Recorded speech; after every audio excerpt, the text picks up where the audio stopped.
పవన్ కళ్యాణ్ పై ప్రభుత్వ whip MLA గ్రంథి శ్రీనివాస్ ఘాటు వ్యాఖ్యలు. రాష్ట్రంలో అసలైన రౌడీ పవన్ కళ్యాణ్ మాత్రమేనని రాష్ట్ర ప్రభుత్వ విప్ ఎమ్మెల్యే గ్రంథి శ్రీనివాస్ ఘాటుగా విమర్శించారు. ఈ మేరకు ఆయన సోమవారం స్థానిక క్యాంపు కార్యాలయంలో మీడియాతో మాట్లాడుతూ తాను రౌడీనంటూ పవన్ కళ్యాణ్ వ్యాఖ్యానించడం, గంజాయి బ్యాచ్, రౌడీ బ్యాచ్, బాంబుల బ్యాచ్ అంటూ సంబోధించడం, ఏ సెంటర్కైనా వస్తానని తనను ముఖ్యమంత్రి జగన్మోహన్ రెడ్డిని ఉద్దేశించి రెచ్చగొట్టే వ్యాఖ్యలు చేయడం చూస్తుంటే ఆయనకు పిచ్చి బాగా ముదిరిందని, ఆయన మానసిక పరిస్థితి బాగోలేదని స్పష్టమవుతుందని అన్నారు. పవన్ కళ్యాణ్ కుటుంబానికి పెద్దన్నగా ఉన్న చిరంజీవి తన తమ్ముడికి రాజకీయంగా కూడా అండగా ఉంటానని ఇటీవల చెప్పడం జరిగిందని, కాబట్టి ఆయన బాధ్యత తీసుకుని వెంటనే పవన్ కళ్యాణ్ ను పిచ్చాసుపత్రిలో చూపించాలని ఆయన విజ్ఞప్తి చేశారు.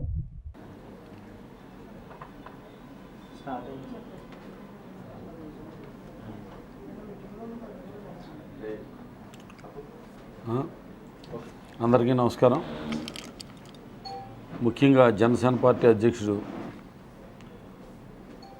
పవన్ కళ్యాణ్ గారు నిన్న భీమవరం సభ ఏర్పాటు చేసుకుని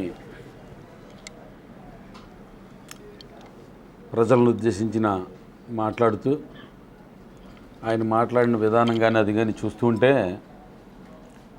పిచ్చి బాగా ముదిరినట్టుగా కనిపిస్తుంది. ఎందుకంటే ఆల్రెడీ గతంలో ఆయన మాట్లాడే విధానం కానీ, ఆయన భాష కానీ, లేకపోతే ఆయన ఊగిపోవడం కానీ, ఆ రెచ్చిపోవడం కానీ, ఈ లక్షణాలన్నీ కూడా ఏంటంటే అది ఒక పిచ్చికి సంబంధించిన లక్షణాలే.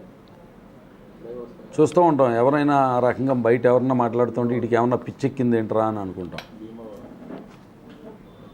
మరి ఈ రకంగా బాగా పిచ్చి ముదిరిపోయిన వ్యక్తిని తప్పనిసరిగా వైద్యం చేస్తే బాగుంటుంది అని చెప్పినప్పటికీ కూడా మరి పవన్ కళ్యాణ్ గారు ఎవరి మాట వింటున్నాడో లేదో తెలీదు, లేకపోతే ఆయనకి చూపించారో లేదో తెలీదు. ముఖ్యంగా వాళ్ళ అన్నగారు చిరంజీవి గారు కూడా నా తమ్ముడి పక్షాన్నే నిలబడతాను అని చెప్పి నిన్న మొన్న స్టేట్మెంట్లు కూడా చూసాం. చిరంజీవి గారికి ప్రత్యేకంగా ఆ కుటుంబ పెద్దగా ఆయన అన్నగా విజ్ఞప్తి చేస్తున్నా, సార్ రాజకీయాలు ఎన్నికల్లో పోటీ చేసినప్పుడు సపోర్ట్ చేయడము ఇవన్నీ కాదు, దయవించి మీరు మీ సోదరుడు మానసిక ఆరోగ్య స్థితి గురించి పట్టించుకుని హాస్పిటల్లో చూపించి కొంతకాలం సభ్య సమాజంలోకి రాకుండా ఆపితే కనుక చాలా బాగుంటుందని చెప్పి ఆయనకి సూచన చేస్తున్నా. ఎందుకంటే భీమవరం వచ్చిన తర్వాత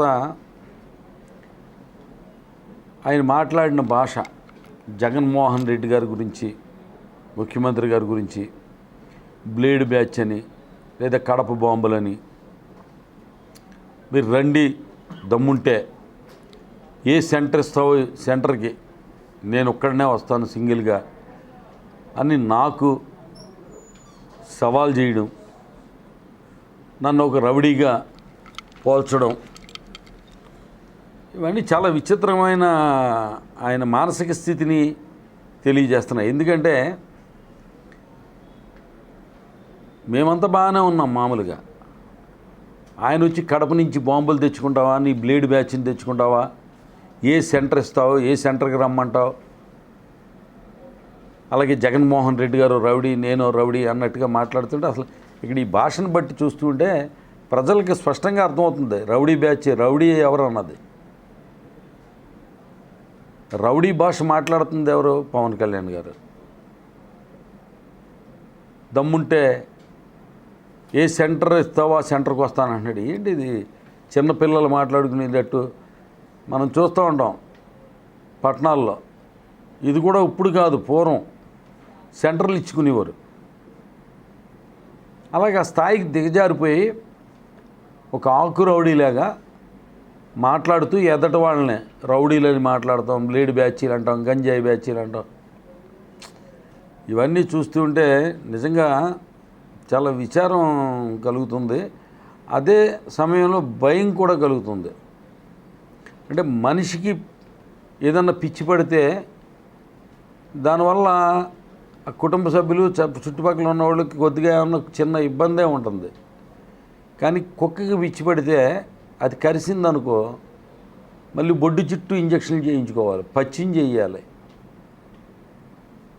అంటే మనిషి స్థాయి నుంచి ఈయన ఏ స్థాయికి వెళ్ళిపోయాడు అనేది ఆయన భాష అది చూస్తుంటే నా నోటితోటి అనలేకపోతున్నాను. కానీ జనరల్గా మన సమాజంలో బాగా పిచ్చి ముదిరినట్లుగా ఏమన్నా పడితే ఈయన ఏమన్నా పిచ్చి కుక్క కరిసిందేంట్రా అంటాం,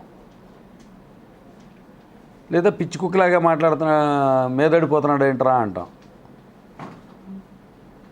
ఇది జనరల్గా సమాజంలో మనం అందరం చాలాసార్లు మాట్లాడుకునేదే, మన లైఫ్ టైంలో చాలాసార్లు అనుకుంటాం. కాబట్టి ఈయన మాట్లాడే భాష అలాగే భీమవరం నియోజకవర్గానికి సంబంధించి డంపింగ్ యార్డ్ గురించి మాట్లాడుతున్నాడు ఆయన. గత ఎన్నికల్లో 19 ఎన్నికల ముందు ఎన్నికల్లో ఇప్పుడు ఆయన పార్టీ క్యాండిడేట్ 10 సంవత్సరాలు ఎమ్మెల్యేగా ఉన్నాడు, అసమర్థుడు వీడు, డంపింగ్ యార్డ్ లేదా కంపోస్ట్ యార్డ్ ఏర్పాటు చేయలేకపోయాడు అని చెప్పి తన పక్కన ఉన్న ఇప్పుడు వాళ్ళ పార్టీ క్యాండిడేట్ గురించే విమర్శ చేశాడు ఈయన. అంటే 10 సంవత్సరాలు ఎమ్మెల్యేగా ఉన్న ఆయన కంపోస్ట్ యార్డ్ ఏర్పాటు చేయలేకపోయాడు, అసమర్థుడు అని చెప్పి తిట్టిన అతను ఇప్పుడు అతనికే టికెట్ ఇచ్చాడు. అంటే రాజకీయాల్లో విలువల గురించి వాటి గురించి మాట్లాడుతున్నానని చాలా గొప్పగా చెప్పుకునే ఈ వ్యక్తి ఎటువంటి వ్యక్తి అనేది ఒక చిన్న ఉదాహరణ చాలు. అసలు విలువలు లేవు. ఇవాళ ఇప్పుడు మాట్లాడింది మళ్ళీ ఇంకో గంట తర్వాత మాటలు మారుస్తాడు. ఊసరవెల్లిలాగా రంగులు మార్చినట్టు ఎప్పుడు ఏది మాట్లాడతాడో కూడా తెలియదు. అసలు ఆ భీమవరం గురించి ఏం తెలుసని, భీమవరంలో కంపోస్ట్ యార్డ్ ఏర్పాటు చేయడానికి 6 ఎకరాల 60 సెంట్లు భూమి సేకరించి దానికి సంబంధించిన ఆ రైతులకి డబ్బులు కూడా చెల్లించి భూమిని స్వాధీనం చేసుకోవడం కూడా అయ్యింది. ఇది అనేక సార్లు స్పష్టంగా ప్రజలకు తెలియజేశాం. నీకు ఎవడు రాసి ఇచ్చాడో స్క్రిప్టు? అసలు నాకైతే అజ్ఞానంతో లేకపోతే పిచ్చితో మాట్లాడుతున్నాడో తెలియదు ఆయన. ఈ పిచ్చి ముదిరి సమాజానికి ఇబ్బంది కలగకుండా ఉండాలని మేము కోరుకునేది. మేము ప్రత్యేకంగా ఏంటంటే ఆయన ఆరోగ్యం గురించి గతంలోనే ఆందోళన వ్యక్తం చేయడం జరిగింది. చిరంజీవి గారు అయితే కనుక ఆయన సినిమాలు ఆడటం కోసం చిరంజీవి గారు వెళ్ళి ఒకసారి జగన్మోహన్ రెడ్డి గారిని కలిసి సినిమా పరిశ్రమ గురించి రిక్వెస్ట్ చేస్తూ ఒక ముఖ్యమంత్రి హోదాలో ఆయన్ని నమస్కారం చేస్తే దాన్ని సహించలేని పవన్ కళ్యాణ్ గారు చిరంజీవి సినిమాని బాయ్కాట్ చేయమంటే ఆ తర్వాత విడుదలైన సినిమాకి ఓపెనింగ్స్ కూడా లేవు. తన సినిమా ఆడాలంటే కనుక పవన్ కళ్యాణ్ గారి అభిమానులు వస్తేనే కానీ నా సినిమా ఆడదు అని చెప్పి చిరంజీవి గారు పక్క కమర్షియల్ అనేది మనందరికీ తెలుసు. అందుకే ఆయన ఏం చేశాడంటే తర్వాత పవన్ కళ్యాణ్ గారిని 2 మాటలు పోగొట్టడం, లేదంటే మొన్న ఈ మధ్యన రేపు ఒక 4-5 నెలల్లో కొత్త సినిమా ఏదో రిలీజ్ అవుతుంది. ఆ సినిమాకి ఓపెనింగ్స్ కావాలని చెప్పి ఓపెనింగ్స్ కావాలంటే పవన్ కళ్యాణ్ గారిని కాకపట్టుకోవాలని ఒక 5 కోట్ల రూపాయలు ఏదో ఎలక్షన్ ఫండ్ కింద పార్టీ ఫండ్ కింద ఇవ్వడం కూడా జరిగింది. ఇది వీళ్ళ మనస్తత్వాలు అంతా చూస్తూ ఉంటే కనుక పైసా కోసం ఏదైనా చేస్తారు.